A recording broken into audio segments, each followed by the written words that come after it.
The rain was relentless, drumming a staccato rhythm on my windshield as I sat outside my ex-husband's apartment building. My phone glowed in the cup holder, its screen blank, no text yet.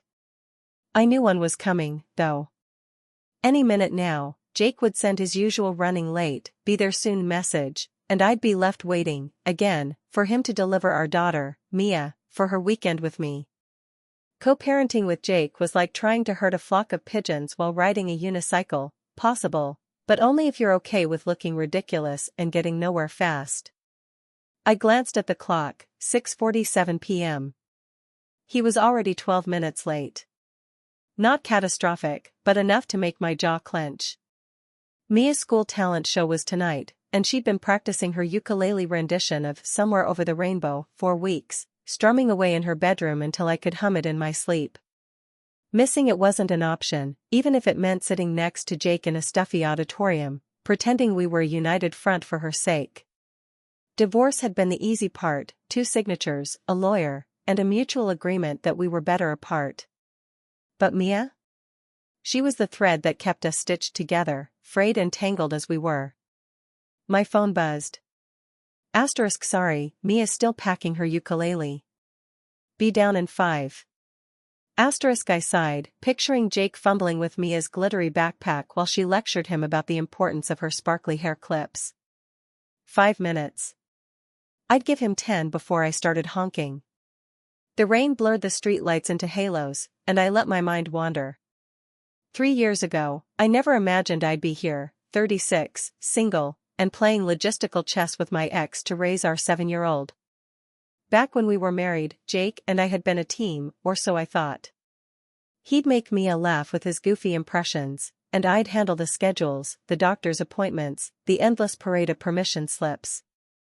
But somewhere along the way, we stopped talking, stopped listening. The divorce was mutual, but co-parenting? That was a battlefield, complete with missteps and occasional ceasefires. The passenger door swung open, jolting me from my thoughts. Mia scrambled in, her ukulele case clutched to her chest, her raincoat hood slipping over her eyes.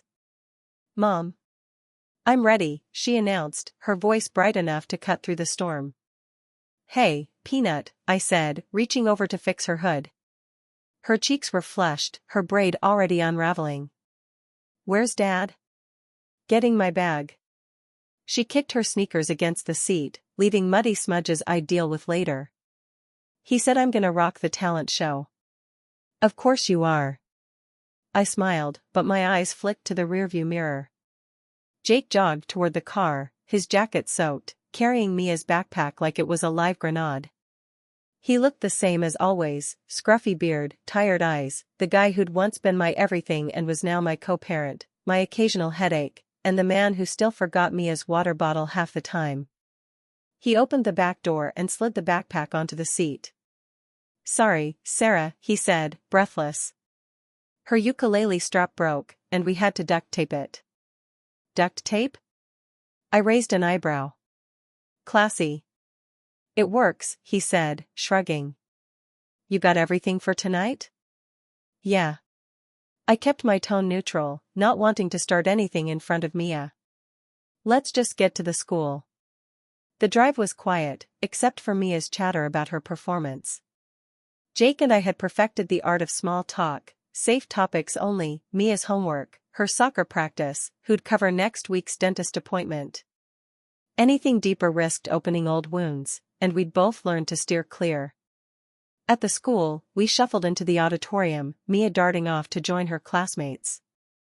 The place smelled of damp coats and popcorn, and the only seats left were in the back, wedged between a mom juggling a toddler and a dad scrolling on his phone. Jake and I sat, our elbows brushing awkwardly in the tight space. I caught a whiff of his cologne, same cedar and citrus scent he'd worn since college. It was unnerving, how it could still pull me back to a time when we were us. "She nervous?" Jake whispered, his voice low.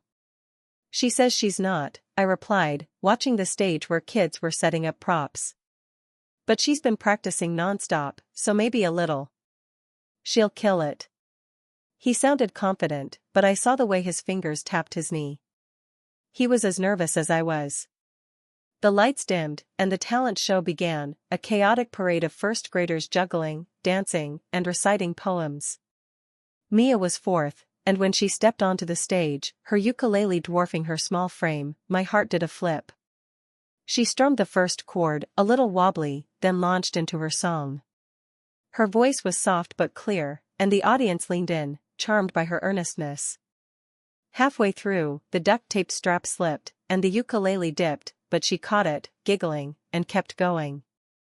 The crowd laughed, then clapped, and I felt a surge of pride so fierce it hurt. Jake nudged me, grinning. "She's a pro." "She's amazing," I whispered back, snapping blurry photos with my phone. For that moment, we weren't exes with a history of arguments and missed pickups. We were Mia's parents, sharing a sliver of joy. After the show, we found her backstage, bouncing with adrenaline, her hair clips now completely AWOL. "Did you see me?" "I didn't mess up," she said, throwing her arms around us both. "You were perfect," I said, kissing her forehead. "Best ukulele player I've ever seen," Jake added, ruffling her hair. We walked to the parking lot, Mia between us, swinging our hands. It felt so normal, so right, that I almost forgot we weren't a family anymore, not in the old way. But then Jake mentioned his work trip tomorrow, which meant I'd be solo for the weekend, and reality snapped back. "You packed her inhaler, right?" I asked, my voice sharper than I meant. "It's in her bag," he said, but I caught the flicker of doubt in his eyes. "I checked." "You checked, were you hope checked?" I pressed, unable to stop myself. "Sarah, I got it," he said, his tone clipped. "Can we not do this now?" Mia, oblivious, hummed her song, splashing through puddles. I bit my lip, hating how easily we fell into old patterns, me nagging, him dodging. Co-parenting wasn't just about loving Mia. It was about surviving each other without losing sight of her. The next few weeks were a whirlwind of the usual chaos. Mia caught a cold, which meant late-night nebulizer sessions and me texting Jake to remind him about her meds. His schedule as a freelance photographer was unpredictable, and I ended up covering extra days, which left me frazzled. My job as a marketing consultant was flexible, but deadlines didn't care about sick kids or ex-husbands who forgot to update the shared calendar. One evening, after a brutal day of client revisions, I dropped Mia off at Jake's place. She was still sniffly, clinging to my leg as I stood in his doorway. His apartment was a study in organized chaos, camera gear on the coffee table, a pizza box on the counter, but Mia's corner was pristine, with her favorite books and stuffed giraffe arranged just so. "She's still coughing," I said, handing over her backpack. "Nebulizer before bed, okay?" "I know, Sarah," Jake said, rubbing his neck. "I've got it." I wanted to believe him, but last month's ER scare, when he'd misplaced the inhaler during a sleepover, loomed large. "Just double-check. Please." He sighed, and I saw the frustration in his eyes. "I'm not clueless, you know. I care about her too." "I never said you didn't," I snapped, then caught myself. Mia was watching us, her eyes wide, clutching her giraffe. "Let's not do this in front of her." He nodded, jaw tight, and I left, the door clicking shut behind me. Driving home, I felt the familiar knot in my chest. Everyone said co-parenting got easier with time, but every exchange with Jake felt like a tightrope walk, one misstep, and we'd tumble back into the resentment that had ended our marriage. Things hit a breaking point a month later. Mia's 8th birthday was coming up, and we'd agreed to throw a joint party at the community center. It was ambitious, but we wanted her to feel loved, not torn between two homes. We started strong, shared Pinterest boards, a unicorn theme, Mia's obsession, and a budget we both swore to stick to. But Jake, true to form, went rogue, ordering a custom unicorn piñata that cost half our budget. "Are you serious?" I hissed over the phone, pacing my kitchen. "We agreed on $300 total, and you spent $150 on a piñata?" "It's for Mia," he said, defensive. "She'll love it." "That's not the point. You can't just decide stuff without asking. This is why we have a plan." Sarah, it's a party, not a NASA mission. Chill out. I hung up, fuming. Chill out? He didn't get it. The party wasn't just a party, it was proof we could work together, give me a stability. Every time he went off script, it felt like he was undermining everything I was trying to hold together. The day of the party, I arrived early to set up, expecting a disaster. But Jake was already there, taping streamers to the walls and blowing up balloons, regular ones, thankfully. Mia was with my sister, so it was just us, working in tense silence. The unicorn piñata sat in the corner, its glittery mane taunting me. Finally, I couldn't take it. Why do you do this, Jake? You know this stuff drives me crazy. He paused, a streamer dangling from his hand. I'm not trying to drive you crazy. I want her to have the best, you know? I feel like I'm always screwing up with you. Screwing up? I blinked, caught off guard. What's that supposed to mean? You're the perfect mom, Sarah. You've got the schedules, the lunches, the doctor's appointments. I'm just the guy who forgets the inhaler. I'm trying, but it never feels like enough. His words hit me like a punch. I'd never thought Jake felt inadequate. In my head, he was the carefree one, the fun dad who didn't sweat the details.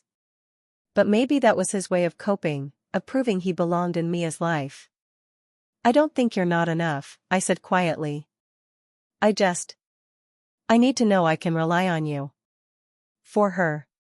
He nodded, looking at the streamer like it held the answers. I'm trying, Sarah. I really am. The party was a hit. Mia squealed over the piñata, the kids devoured the unicorn cupcakes, and Jake and I managed to smile for photos without grimacing. Watching Mia bash the piñata, surrounded by friends, I felt a flicker of hope. Maybe we weren't perfect co-parents, but we were getting there. Over the next year, things didn't get easier, but they got better. We started communicating more, actual conversations, not just texts about logistics. Jake got better at packing the inhaler, and I tried to loosen up, letting him handle things his way sometimes. There were still fights, like when he let Mia stay up past midnight watching The Princess Bride, she loved it, he argued, or when I scheduled a playdate without checking with him. But we learned to apologize, to move on. The real test came during Mia's first soccer season. She'd been nervous all spring, convinced she'd trip over the ball. Jake and I sat together on the bleachers for her first game, cheering louder than anyone else. When Mia scored her first goal, a wobbly, accidental kick that somehow rolled past the goalie, we both leapt up, screaming like we'd won the World Cup. She ran to us afterward, sweaty and beaming, and we hugged her so tight she squirmed. You're a superstar, Peanut, I said, kissing her cheek. Best goal I've ever seen, Jake added, high-fiving her. As we walked to the car, Mia between us, holding both our hands, I realized something. We weren't just co-parenting for her. We were building something new, a partnership, messy and imperfect, but rooted in love. We'd never be a couple again, but we were a team, and that was enough. Mia's 9th birthday brought another party, this time at a local art studio where the kids painted canvases. Jake and I planned it together, splitting costs and tasks evenly. There was no piñata drama, no last-minute surprises. When Mia unveiled her painting, a wobbly rainbow with 3 stick figures labeled Mom, Dad, and me, I felt my throat tighten. Jake caught my eye, and for once, we didn't need words. We both knew what it meant. That fall, Mia started 3rd grade, and with it came new challenges. She struggled with math, and her teacher suggested a tutor. Jake and I met at a coffee shop to discuss it, our first face-to-face meeting that wasn't a drop-off or a school event.